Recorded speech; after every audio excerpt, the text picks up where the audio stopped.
غیر گر بت کی پوجا تو کافر، کواکب میں مانے کرشمہ تو کافر، جھکے آگ پر بہر سجدہ تو کافر، جو ٹھہرائے بیٹا خدا کا تو کافر، مگر مومنوں پر کشادہ ہے راہیں، پرستش کرے شوق سے جس کی چاہیں، نبی کو جو چاہیں خدا کر دکھائیں، اماموں کا رتبہ نبی سے بڑھائیں، مزاروں پہ جا جا کے نظریں چڑھائیں، شہیدوں سے جا جا کے مانگیں دعائیں، نہ توحید میں کچھ فرق اس سے آئے، نہ اسلام بگڑے نہ ایمان جائے۔ مسلمان کے گھر میں آج شرک ہو رہا ہے۔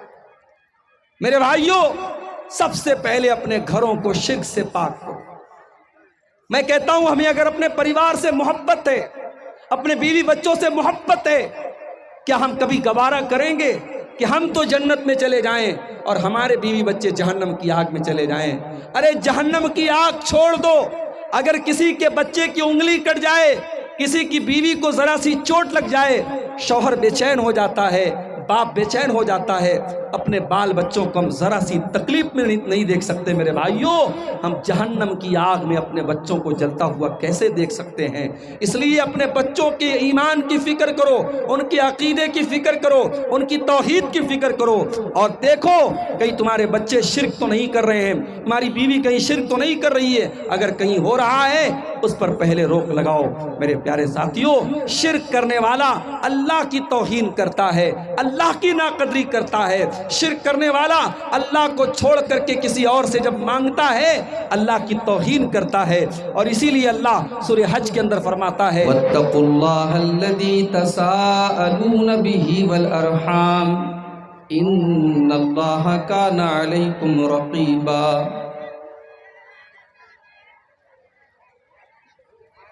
يَا أَيُّهَا الَّذِينَ آمَنُوا اتَّقُوا اللَّهَ وَقُولُوا قَوْلًا سَدِيدًا يُصْلِحْ لَكُمْ أَعْمَالَكُمْ وَيَغْفِرْ لَكُمْ ذُنُوبَكُمْ وَمَن يُطِعِ اللَّهَ وَرَسُولَهُ فَقَدْ فَازَ فَوْزًا عَظِيمًا۔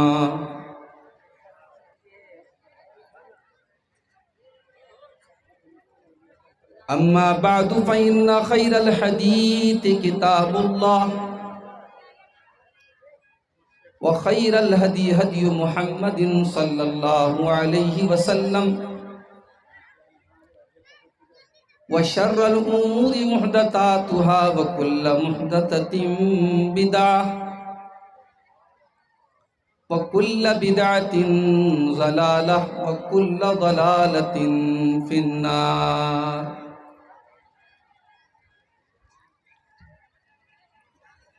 اعوذ باللہ من الشیطان الرجیم، بسم اللہ الرحمن الرحیم۔ انہم فتیۃ آمنوا بربہم وزدناہم ہدی وربطنا على قلوبهم إذ قاموا فقالوا ربنا رب السماوات والأرض لن ندعو من دونه إلها لقد قلنا إذا شططا۔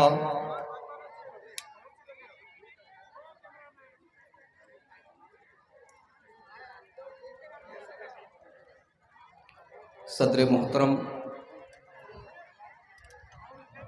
علماء کرام، محترم بزرگوں، نوجوان ساتھیوں،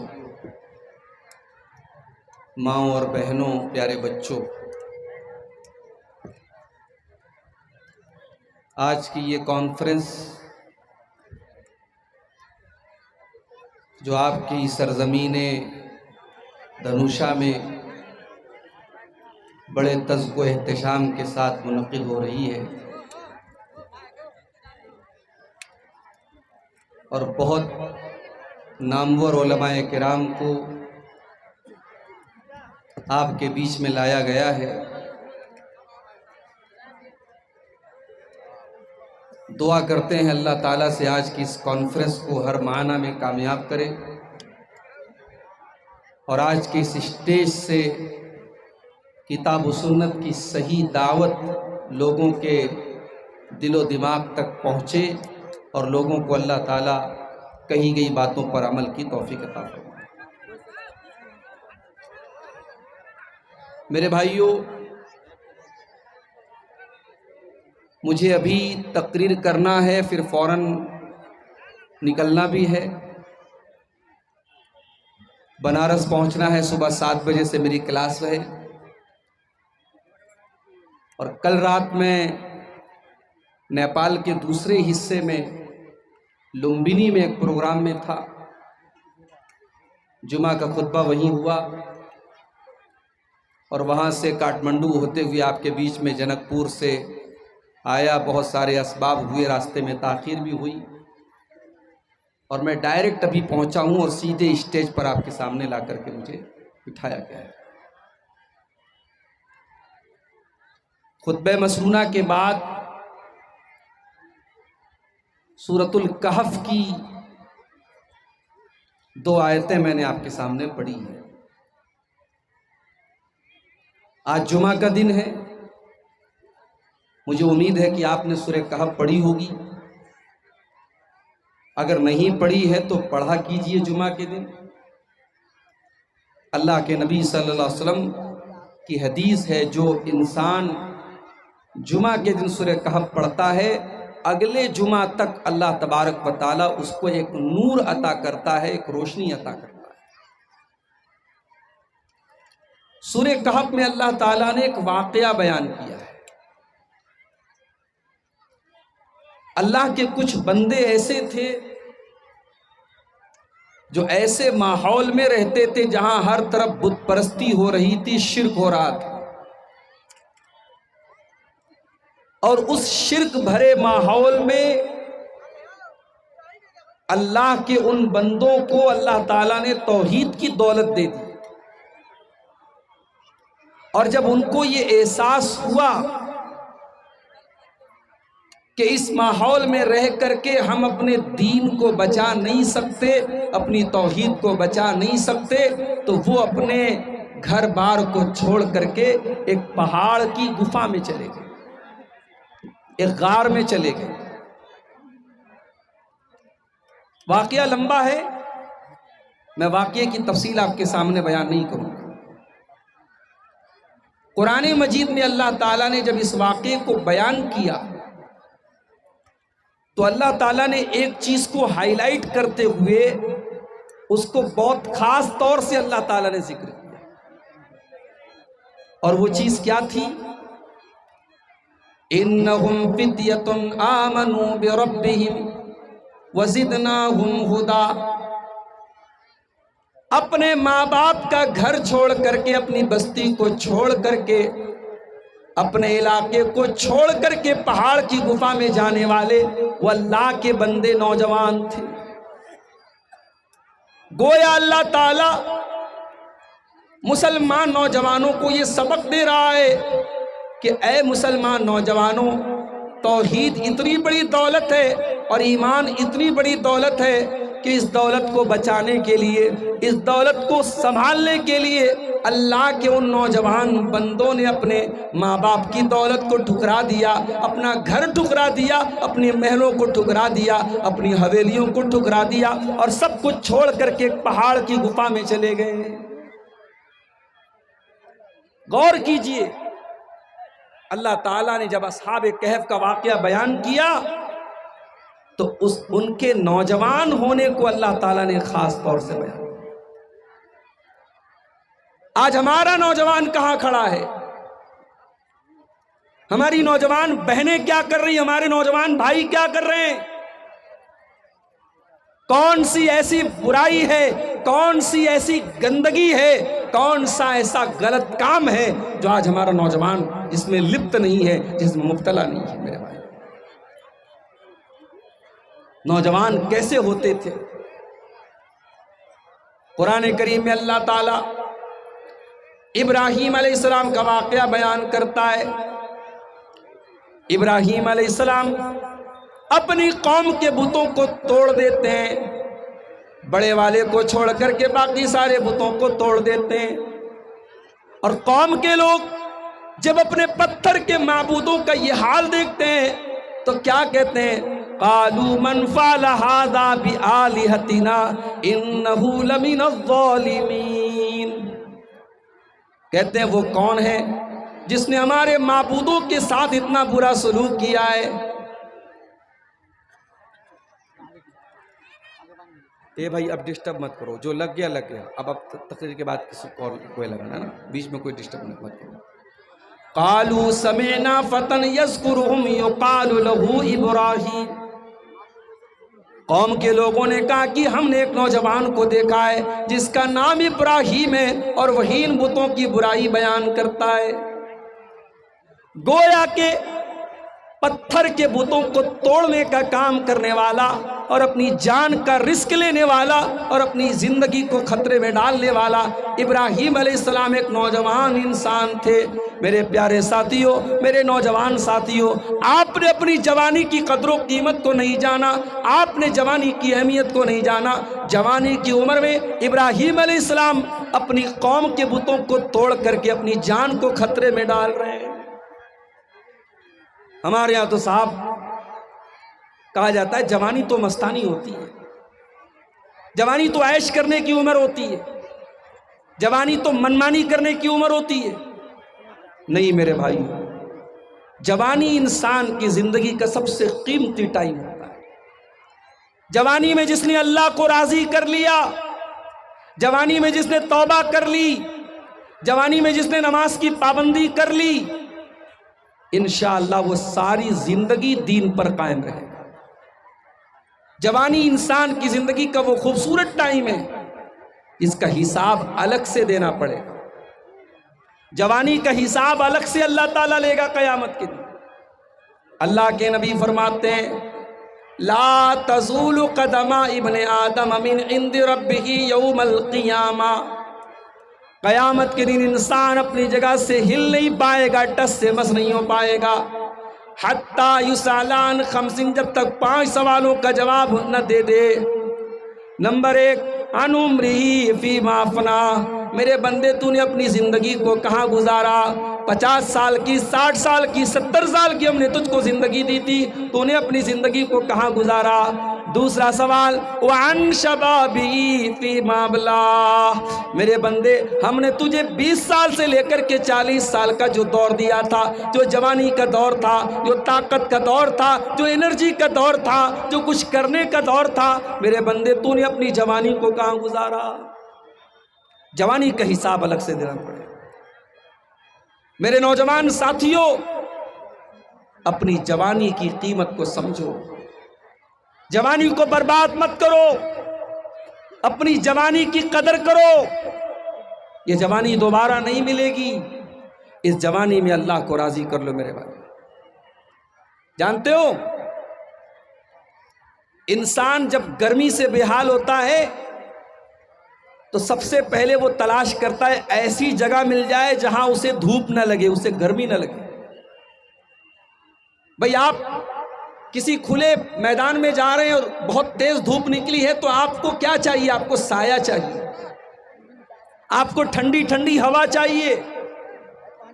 اور آج یہ سورج 9 کروڑ 30 لاکھ میل دور ہے، سورج 9 کروڑ 30 لاکھ میل دور ہے، اور اس پر سے گرمی کا یہ عالم ہے کہ کاٹمنڈو جیسے شہر میں جو ٹھنڈا شہر مانا جاتا ہے، وہاں پر بھی لوگ دن میں جب چلتے ہیں تو دھوپ زیادہ ہوتی ہے، لوگ ہاتھ میں چھاتا لے کے چلتے ہیں، گاڑی میں چلتے ہیں، اے سی میں چلتے ہیں، گرمی ہم سے برداشت نہیں ہوتی میرے بھائیوں۔ قیامت کے دن سورج 9 کروڑ 30 لاکھ میل کی دوری پر نہ ہوگا بلکہ 1 میل کی دوری پر ہوگا۔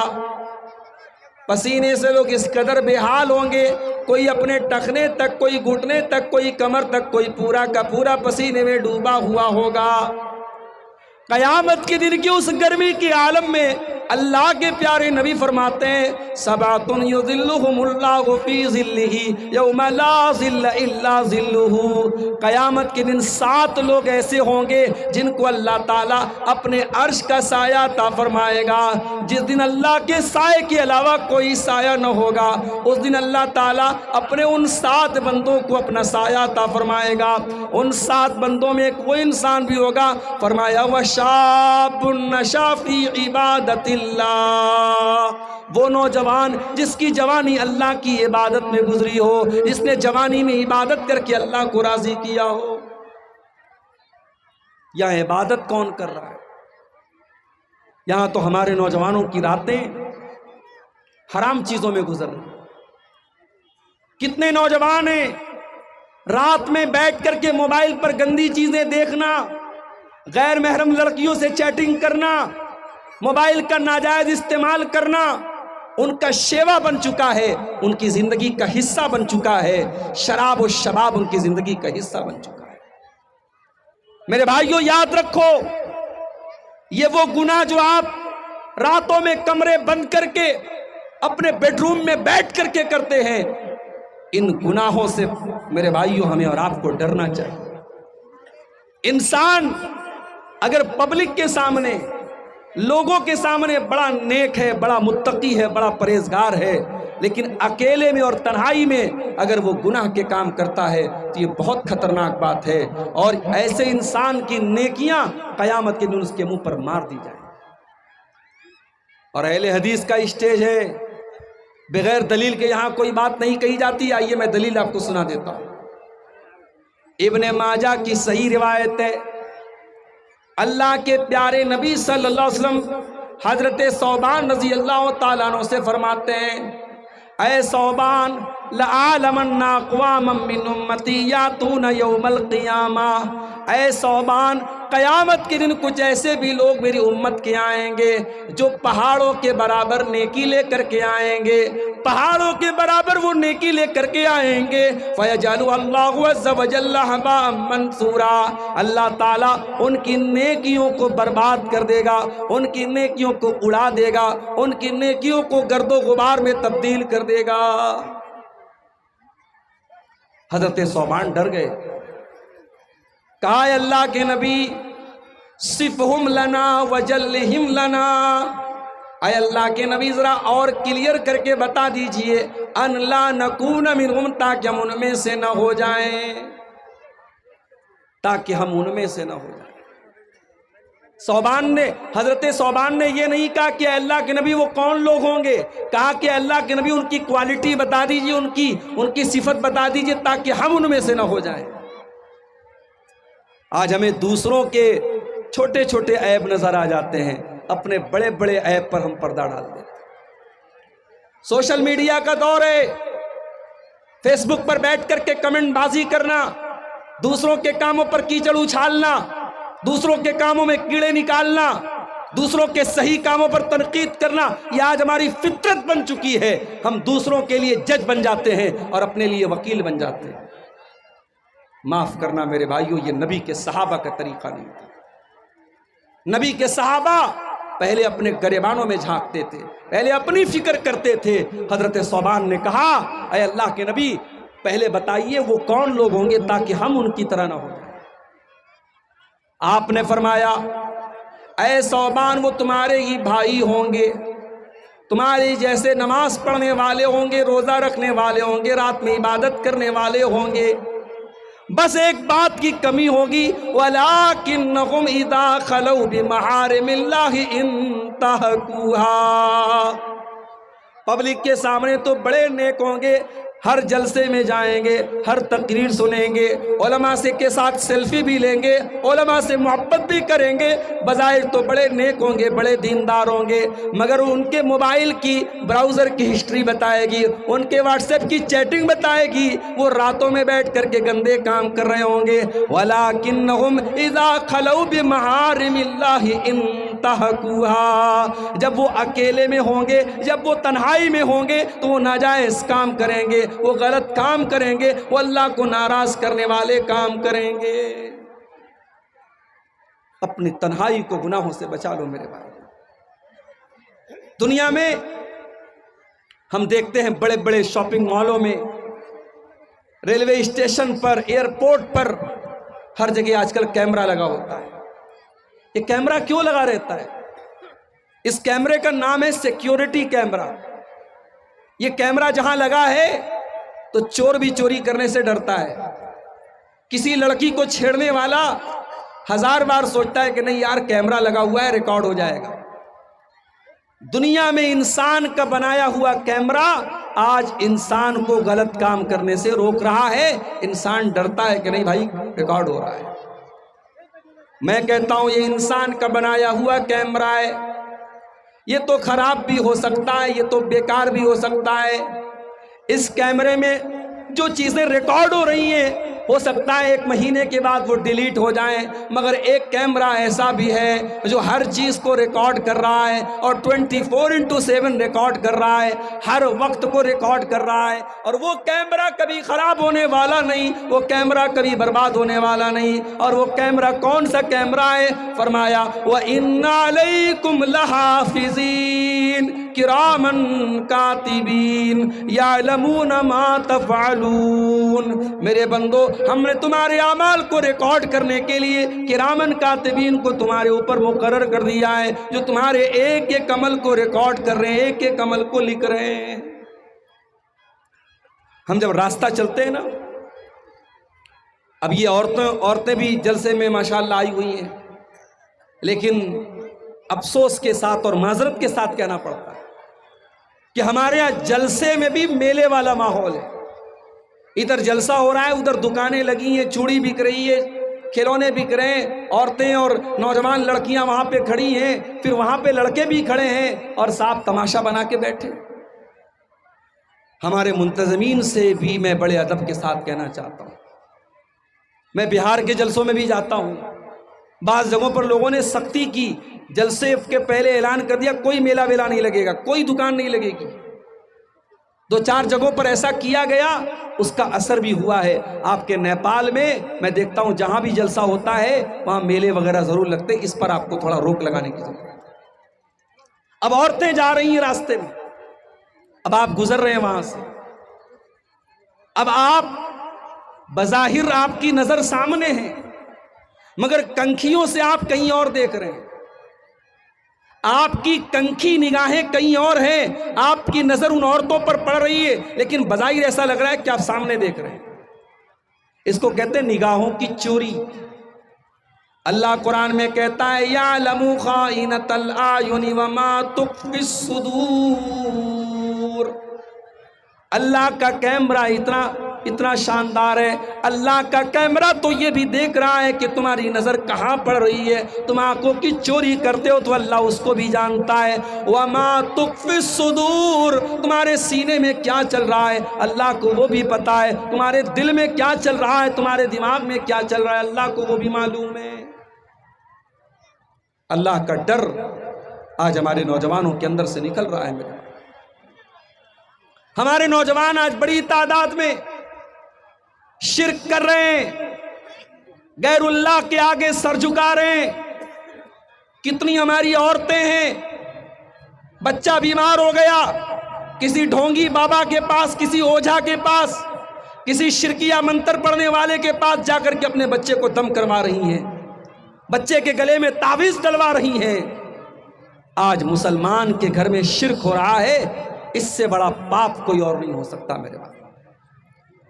دنیا کا سب سے بڑا پاپ شرک ہے، اور آج ہمارے مردوں کے اندر بھی اور عورتوں کے اندر بھی شرک ہو رہا ہے۔ اور یہ پیشن گوئی اللہ کے نبی نے بیان کی تھی کہ میری امت کے اندر ایسے حالات بھی آئیں گے، میری امت کے اندر شرک کیا جائے گا۔ آپ نے فرمایا لا تقوم الساعة حتى تلحق قبائل من امتی بالمشرکین وحتى يعبدوا الاوثان۔ قیامت اس وقت تک نہیں آئے گی جب تک میری امت کے اندر شرک نہ ہونے لگے گا، میری امت کے اندر بتوں کی پوجا نہ ہونے لگے گی۔ اور مولانا الطاف حسین حالی نے 100-125 سال پہلے بڑا صحیح نقشہ کھینچا تھا۔ 100 سال گزر گئے مگر ایسا لگتا ہے مولانا حالی نے آج کے حالات کو سامنے رکھ کر کے یہ نقشہ کھینچا تھا۔ بہت سارے کام ہمارے غیر مسلم بھائی کرتے ہیں، ان کے مندروں میں ہوتا ہے، ان کے عبادت گاہوں میں ہوتا ہے، ہم کہتے ہیں صاحب یہ غلط ہو رہا ہے، شرک ہو رہا ہے، اور وہی کام مسلمان مزاروں پہ جا کے کرتا ہے اور قبروں پہ جا کے کرتا ہے، اس کو صحیح کہتا ہے۔ مولانا حالی کہتے ہیں کرے غیر گر بت کی پوجا تو کافر، کواکب میں مانے کرشمہ تو کافر، جھکے آگ پر بہر سجدہ تو کافر، جو ٹھہرائے بیٹا خدا کا تو کافر، مگر مومنوں پر کشادہ ہے راہیں، پرستش کرے شوق سے جس کی چاہیں، نبی کو جو چاہیں خدا کر دکھائیں، اماموں کا رتبہ نبی سے بڑھائیں، مزاروں پہ جا جا کے نظریں چڑھائیں، شہیدوں سے جا جا کے مانگیں دعائیں، نہ توحید میں کچھ فرق اس سے آئے، نہ اسلام بگڑے نہ ایمان جائے۔ مسلمان کے گھر میں آج شرک ہو رہا ہے۔ میرے بھائیوں، سب سے پہلے اپنے گھروں کو شرک سے پاک کرو۔ میں کہتا ہوں ہمیں اگر اپنے پریوار سے محبت ہے، اپنے بیوی بچوں سے محبت ہے، کیا ہم کبھی گوارا کریں گے کہ ہم تو جنت میں چلے جائیں اور ہمارے بیوی بچے جہنم کی آگ میں چلے جائیں؟ ارے جہنم کی آگ چھوڑ دو، اگر کسی کے بچے کی انگلی کٹ جائے، کسی کی بیوی کو ذرا سی چوٹ لگ جائے، شوہر بے چین ہو جاتا ہے، باپ بے چین ہو جاتا ہے، اپنے بال بچوں کو ہم ذرا سی تکلیف میں نہیں دیکھ سکتے۔ میرے بھائیوں، ہم جہنم کی آگ میں اپنے بچوں کو جلتا ہوا کیسے دیکھ سکتے ہیں؟ اس لیے اپنے بچوں کے ایمان کی فکر کرو، ان کے عقیدے کی فکر کرو، ان کی توحید کی فکر کرو، اور دیکھو کہیں تمہارے بچے شرک تو نہیں کر رہے ہیں، تمہاری بیوی کہیں شرک تو نہیں کر رہی ہے۔ اگر کہیں ہو رہا ہے اس پر پہلے روک لگاؤ۔ میرے پیارے ساتھیوں، شرک کرنے والا اللہ کی توہین کرتا ہے، اللہ کی ناقدری کرتا ہے۔ شرک کرنے والا اللہ کو چھوڑ کر کے کسی اور سے جب مانگتا ہے، اللہ کی توہین کرتا ہے۔ اور اسی لیے اللہ سورہ حج کے اندر فرماتا ہے، ایک بڑی پیاری مثال دیتے ہوئے اللہ فرماتا ہے، یا ایھا الناس ضرب مثل فاستمعوا لہ، اے لوگو اللہ تعالیٰ ایک مثال دے رہا ہے، غور سے سنو۔ ان الذین تدعون من دون اللہ لن یخلقوا ذبابا، تم اللہ کو چھوڑ کر کے جن کو پکارتے ہو وہ ایک مکھی پیدا کرنے کی طاقت بھی نہیں رکھتے۔ وَإِن يَسْلُبْهُمُ الذُّبَابُ شَيْئًا لَا يَسْتَنقِذُوهُ مِنْهُ، اور مکھی اگر ان کی کوئی کھانے پینے کی چیز لے کر کے چلی جائے، وہ مکھی سے وہ چیز چھین نہیں سکتے ہیں۔ ضعف الطالب والمطلوب، مانگنے والا بھی کمزور ہے اور جس سے مانگا جا رہا ہے وہ بھی کمزور ہے۔ کمزور سے مانگ رہا ہے، بندہ بندے سے مانگ رہا ہے۔ ما قدر اللہ حق قدرہ، او لوگو تم نے اللہ کی قدر نہ کی جیسی کرنی چاہیے تھی۔ شرک کرنے والا اللہ کی ناقدری کرتا ہے، اللہ کی توہین کرتا ہے۔ اس لیے سب سے پہلے میرے بھائیوں اپنی توحید کی حفاظت کرو، اپنے دین کی حفاظت کرو۔ ہمارا نوجوان ایک بڑی تعداد میں، آج ہمارے نوجوانوں کی ایک بڑی تعداد ایسی ہے جن کی زندگی کا کوئی مقصد نہیں ہے۔ ان کی زندگی کا صرف 3 مقصد ہے، کھاؤ پیو انجوائے کرو۔ کھانا پینا اور انجوائے کرنا یہ زندگی کا مقصد بنا کے بیٹھے ہیں۔ معاف کرنا میرے بھائی، کھانا پینا اور انجوائے کرنا یہ ہماری زندگی کا مقصد نہیں ہے۔ اگر یہ مقصد ہوتا تو پھر ہمارے اور جانوروں کے بیچ میں کیا فرق ہے؟ جانور بھی اپنی شہوت پوری کرتا ہے، جانور بھی کھاتا ہے پیتا ہے، اور جانور بھی موج مستی کرتا ہے۔ ہم انسان ہیں اور اللہ نے ہمیں اور آپ کو کیوں پیدا کیا؟ اللہ نے قرآن میں فرمایا، وَمَا خَلَقْتُ الْجِنَّ وَالْإِنسَ إِلَّا لِيَعْبُدُونَ، میں نے جنات اور انسان کو اپنی عبادت کے لیے پیدا کیا ہے۔ قُلْ إِنَّ صَلَاتِي وَنُسُكِي وَمَحْيَايَ وَمَمَاتِي لِلَّهِ رَبِّ العالمین، اے نبی آپ بتا دیجئے میرا جینا اور میرا مرنا اللہ تعالیٰ کے لیے ہے۔ میں اللہ تعالیٰ کے لیے جیتا ہوں اور اللہ تعالیٰ کے لیے مروں گا۔ میری نماز اللہ تعالیٰ کے لیے، میری قربانی اللہ تعالیٰ کے لیے۔ میرے بھائیوں، ہماری زندگی کا مقصد اللہ کو راضی کرنا ہے۔ اور اگر یہ مقصد ہم پورا نہیں کر رہے ہیں تو معاف کیجئے گا، ہماری زندگی بیکار ہے۔ دنیا کی ہر چیز اپنے مقصد کو جب پورا نہیں کرتی ہے ہم اسے اٹھا کے پھینک دیتے ہیں، اور جو چیز اپنے مقصد کو سمجھتی ہے وہی کامیاب ہوتی ہے۔ کبھی آپ غور کیجئے، آپ موبائل استعمال کرتے ہیں، موبائل پر آپ فیس بک چلاتے ہیں، موبائل پر واٹس ایپ چلاتے ہیں، موبائل پر ویڈیو دیکھتے ہیں، موبائل پر کیلکولیٹر بھی ہے، موبائل پر گیم بھی ہے، موبائل پر الا بلا بہت ساری چیزیں ہیں، مگر کبھی آپ غور کیجئے جب موبائل پر کال آتی ہے، جب کسی کا فون آتا ہے، ویڈیو پیچھے چلا جاتا ہے، فیس بک پیچھے چلا جاتا ہے، واٹس ایپ پیچھے چلا جاتا ہے، کال اوپر آ جاتی ہے، کیونکہ موبائل کو بھی پتا ہے کہ میرا اصل مقصد کال کرنا اور ایک دوسرے سے بات کرنا ہے، موبائل پر کال اوپر آ جاتی ہے۔ میرے بھائیوں، کیا یہ افسوس کی بات نہیں ہے کہ ایک موبائل کو تو پتا ہے کہ میرا مقصد ہے، میرا مقصد کیا ہے، میری تخلیق کا مقصد کیا ہے، مجھے کیوں بنایا گیا ہے؟ اور اس سے بڑھ کے بدنصیبی کیا ہوگی کہ انسان کو اپنی زندگی کا مقصد نہ پتا ہو اور انسان صرف کھانے، کمانے اور انجوائے کرنے اور موج مستی کرنے میں اپنی زندگی گزار دے۔ میرے نوجوان ساتھیوں، اپنی زندگی کے مقصد کو پہچانیں اور آگے بڑھیے۔ ہمارے کچھ نوجوان ایسے بھی ہیں جو دنیا کمانے کے چکر میں اتنے بزی ہو گئے کہ ان کو آخرت کے لیے کوئی ٹائم نہیں ملتا۔ ان کا کاروبار چل رہا ہے، ان کی دکان چل رہی ہے، ان کی جاب چل رہی ہے، 5 ٹائم کی اذان مسجد میں ہو رہی ہے، مؤذن بار بار کہہ رہا ہے حی علی الصلاۃ حی علی الفلاح، مؤذن نماز کی طرف بلا رہا ہے، مؤذن کامیابی کی طرف بلا رہا ہے۔ یہ دکان چھوڑ کے جانے کو تیار نہیں ہے، یہ کاروبار چھوڑ کے جانے کو تیار نہیں ہے، یہ دنیا میں اتنا مگن ہے اپنی آخرت کے بارے میں ایک پل کے لیے بھی نہیں سوچ رہا ہے۔ میرے پیارے بھائیو، اللہ کے نیک بندے وہ ہوتے ہیں جو کاروبار بھی کرتے ہیں، جو تجارت بھی کرتے ہیں، جو اپنی دنیا کے لیے فکر کرتے ہیں، لیکن آخرت کو سب سے اوپر رکھتے ہیں۔ اللہ نے قرآن میں فرمایا رجال لا تلہیہم تجارت ولا بیع عن ذکر اللہ، میرے متقی بندے وہ ہیں، میرے نیک بندے وہ ہیں جن کا کاروبار ان کو اللہ کے ذکر سے غافل نہیں کرتا، جن کی تجارت ان کو نماز سے غافل نہیں کرتی ہے۔ یخافون یوما تتقلب فیہ القلوب والابصار، وہ قیامت کے دن سے ڈرتے ہیں، وہ اس دن سے ڈرتے ہیں جس دن کلیجے ہل جائیں گے، جس دن آنکھیں اپنی جگہ سے ہٹ جائیں گی اور دل اپنی جگہ سے ہٹ جائیں گے۔ قیامت کے دن کا ڈر اگر دل میں ہوگا میرے بھائیوں، انسان آخرت کی فکر کرے گا، انسان دنیا کے لیے دنیا کے اندر اتنا ڈوب نہیں جائے گا کہ آخرت کو بھول جائے۔ آج افسوس کی بات ہے، ہمارے بہت سارے نوجوان ایسے ہیں، ان کے پاس دنیا کی بڑی نالج ہے، ان سے آپ پالیٹکس کی بات کر لو بڑی نالج ہے، دنیا کی باتیں پوچھ لو بڑی نالج ہے، کرکٹ کے بارے میں پوچھ لو بہت جانکاری ہے، بالی ووڈ کی فلموں کے بارے میں پوچھ لو بہت جانکاری ہے، مگر نماز کا طریقہ پوچھ لو نہیں معلوم۔ کتنے نوجوان ایسے ہیں باپ مر جائے، باپ کے جنازے پر کھڑے ہو کر کے جنازے کی نماز پڑھنے کا طریقہ بھی ان کو نہیں آتا ہے، ان کو جنازے کی دعائیں بھی نہیں آتی ہے۔ میرے پیارے ساتھیوں، اس سے بڑھ کے بدنصیبی کیا ہو سکتی ہے؟ ایک مسلمان اس قدر دین سے دور ہو، اسے اپنے دین کا بیسک علم بھی نہ ہو، اس سے بڑھ کے بدنصیبی کیا ہو سکتی ہے؟ اللہ قرآن میں کہتا ہے یعلمون ظاہرا من الحیات الدنیا وہم عن الآخرۃ ہم غافلون۔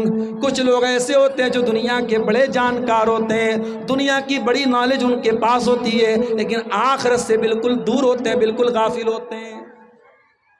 اور آگے بڑھیے، ہمارے نوجوانوں میں ایک بڑی تعداد ایسے نوجوانوں کی بھی ہے جو زناکاری اور بدکاری کی گندگی میں ملوث ہے، اور میں نیپال کی سرزمین پر بیٹھ کر بہت اعتماد کے ساتھ یہ بات کر رہا ہوں کہ آج ہمارے نوجوان لڑکے اور لڑکیوں کو زناکاری اور بدکاری کے گڈھے کی طرف لے کے جایا جا رہا ہے۔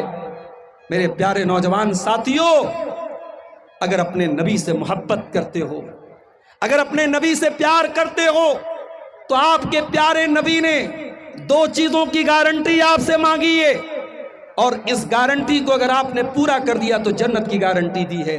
اللہ کے پیارے نبی کیا فرماتے ہیں؟ من یضمن لی ما بین لحیہ وما بین رجلیہ اضمن لہ الجنہ، جو مجھے اپنی زبان کی گارنٹی دے دے اور جو مجھے اپنی شرمگاہ کی گارنٹی دے دے، میں اسے جنت کی گارنٹی دیتا ہوں۔ اور اللہ کے نبی کو معلوم تھا کہ جب ایک نوجوان جوانی کی دہلیز پر پہنچتا ہے تو اس کے جسم کے اندر ہونے والی تبدیلیاں یہ تقاضا کرتی ہیں کہ اس کی اس خواہش کو پورا کیا جائے، اور اس خواہش کو پورا کرنے کے لیے اسلام نے نکاح کا سسٹم رکھا ہے۔ اسی لیے اللہ کے نبی نے نوجوانوں کو خطاب کرتے ہوئے فرمایا، یا معاشر الشباب من استطاع منکم الباۃ فلیتزوج، اے نوجوانوں جب تم شادی کے قابل ہو جاؤ، جب تم شادی کی ذمہ داری اٹھانے کے قابل ہو جاؤ تو تم نکاح کر لو۔ جب تم شادی کر لو گے، جب تم نکاح کر لو گے، فإنہ غض للبصر واحسن للفرج، تو تمہاری آنکھیں جھک جائیں گی اور تمہاری شرمگاہ کی حفاظت ہو جائے گی۔ یہ بہت بڑی بات ہے۔ ایک انسان اگر شادی کے قابل ہو گیا، شادی کی ذمہ داری اٹھانے کے لائق ہو گیا، تو اس کی شرمگاہ کی حفاظت کیسے ہوگی؟ شادی کر کے ہوگی۔ بھئی ہمیں بھوک لگی ہے، ہمیں کھانا چاہیے، تو آپ ہمارے سامنے بہترین سے بہترین چیزیں لا کے دے دیں، جب تک ہماری بھوک نہ مٹے گی ہمارا پیٹ نہ بھرے گا۔ ایک انسان شادی کے قابل ہے، شریعت کہہ رہی اس کی شادی کرا دو۔ مگر آج ہمارے سماج میں شادی بیاہ کے سسٹم کو، میری مائیں بیٹی ہیں، میں ان سے کہنا چاہتا ہوں اپنے بچوں کی شادی صحیح ٹائم پر کراؤ۔ یہ صحابہ کا دور نہیں ہے، یہ نبی کا دور نہیں ہے، یہ فتنوں کا دور ہے، یہ گندگی کا دور ہے، یہ زناکاری کا دور ہے۔ اپنے بچوں اور بچیوں کو اگر گندگی سے بچانا ہے، ان کی صحیح ٹائم پر شادی کرو اور شادی کو آسان کرو۔ یہ جہیز کی رسم، یہ ہلدی کی رسم، یہ منگنی کی رسم، یہ بارات کی رسم، یہ لمبے چوڑے خرچ کی رسم، ایک دن کی خوشی کے لیے لاکھوں خرچ کرنے کی رسم، یا لڑکی کا باپ اپنی لڑکی کی شادی کرنے کے لیے زمین جائیداد بیچ دیتا ہے، بینک سے لون لے کر کے شادی کرتا ہے، اور اپنے آپ کو ہم اہل حدیث بھی بولتے ہیں اور قرآن و حدیث پر چلنے کا دعویٰ بھی کرتے ہیں۔ میرے بھائیوں، اگر ہم یہ دعویٰ کرنے کے باوجود اگر ہماری شادیوں میں جہیز کا لین دین ہو رہا ہے، ہماری شادیوں میں یہ رسم و رواج بنائے جا رہے ہیں، تو معاف کیجئے گا، ہم اہل حدیث نہیں ہیں۔ اہل حدیث کے نام پر ہم کلنک ہیں۔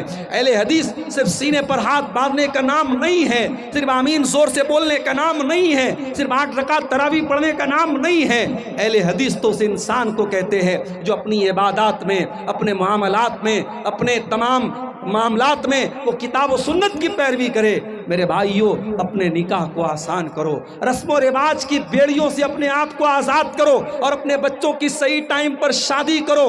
اور شادی کی بات آئی ہے تو یہ بھی آپ کو بتا دینا چاہتا ہوں، شادی میں دینداری کو دیکھا کیجیے۔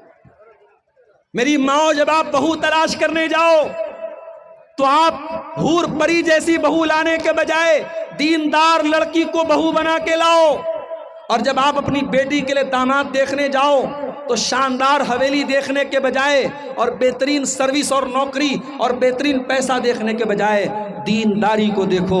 انشاءاللہ وہ دیندار لڑکا آپ کی لڑکی کو خوش رکھے گا، اور وہ دیندار بہو آپ کے گھر میں آ کر کے آپ کے گھر کو روشن کر دے گی۔ اللہ کے پیارے نبی فرماتے ہیں، تنکح المرأۃ لأربعین، جب عورت کا نکاح ہوتا ہے تو 4 چیزیں عورت کے اندر دیکھی جاتی ہیں، لمالہا ولحسبہا ولجمالہا ولدینہا، مال دیکھا جاتا ہے، خوبصورتی دیکھی جاتی ہے، اور خاندان دیکھا جاتا ہے، اور دینداری دیکھی جاتی ہے۔ آپ نے فرمایا فاظفر بذات الدین تربت یداک، دیندار عورت کو اپنے گھر میں لے کے آ جاؤ، کامیاب ہو جاؤ گے۔ دیندار عورت جب گھر میں آئے گی، ساس کو ماں کا درجہ دے گی، سسر کو باپ کا درجہ دے گی، شوہر کی خدمت کرے گی، اپنے بچوں کی صحیح تربیت کرے گی، اور خوبصورتی اور آپ نے رنگ روپ دیکھا ہوگا، گھر میں آ کر کے وہ گھر کا ماحول خراب کر ڈالے گی، شوہر کو برباد کر ڈالے گی، بچوں کی نہ صحیح تربیت کرے گی، نہ گھر کے اندر دینداری پیدا کرے گی۔ میرے پیارے بھائیوں، گھر کے اندر دیندار عورت کو آپ نکاح کر کے لائیے، اور جب دیندار عورت گھر میں آئے گی تو آپ یاد رکھیے دنیا کی سب سے بڑی دولت نیک عورت ہوتی ہے۔ اللہ کے نبی فرماتے ہیں الدنیا متاع و خیر متاع الدنیا المرأۃ الصالحہ، دنیا کی سب سے قیمتی دولت نیک عورت ہوتی ہے۔ اور نیک عورت کی پہچان کیا ہوتی ہے؟ نبی سے پوچھا گیا اے اللہ کے نبی سب سے بہترین عورت کون سی ہے، سب سے اچھی عورت کون سی ہے؟ اللہ کے نبی نے فرمایا کہ بہترین عورت وہ ہے جس کے اندر 3 چیزیں پائی جاتی ہیں۔ بہترین عورت کی نشانی 3 چیزیں ہیں، التی تسرہ اذا نظر وتطیعہ اذا امر ولا تخالفہ فی نفسها ومالہ بما یکرہ۔ بہترین عورت وہ ہے شوہر دیکھے تو خوش ہو جائے۔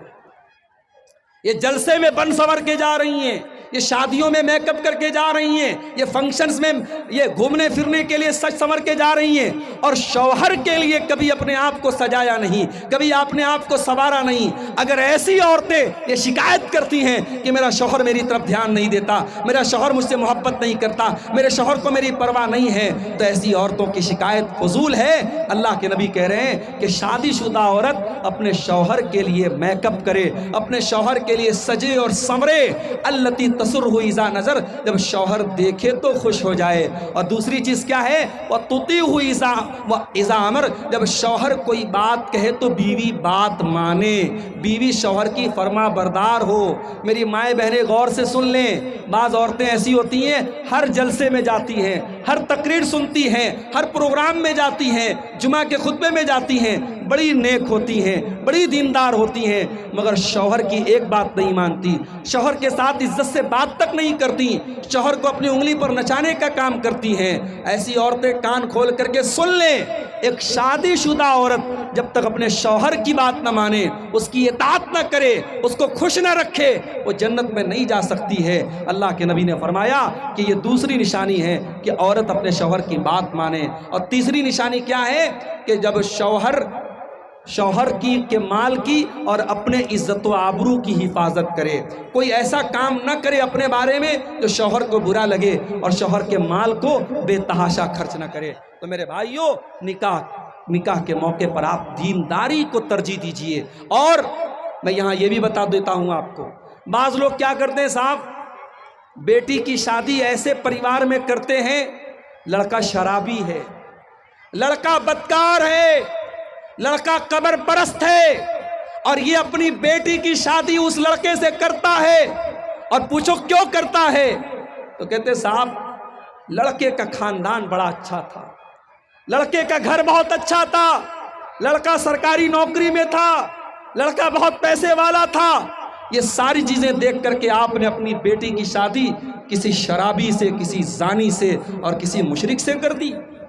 میرے بھائیوں، ایک بکری کا بچہ بھی ہم پالتے ہیں اور کبھی اسے بیچ دیتے ہیں تو سوچتے ہیں کہ اس کو ہم نے بڑی محبت سے پالا ہے، ایسے انسان کو بیچے اس بکری کے بچے کو کہ اوپر ظلم نہ کرے۔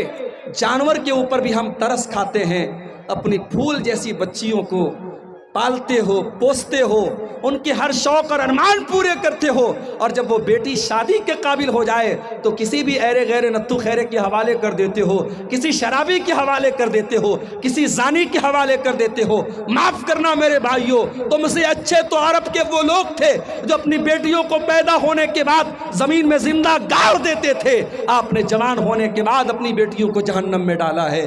نہیں میرے بھائیوں، جب بیٹیوں کا رشتہ دیکھنے جاؤ تو شرابی اور زانی سے اپنی بیٹیوں کا رشتہ نہ کرو۔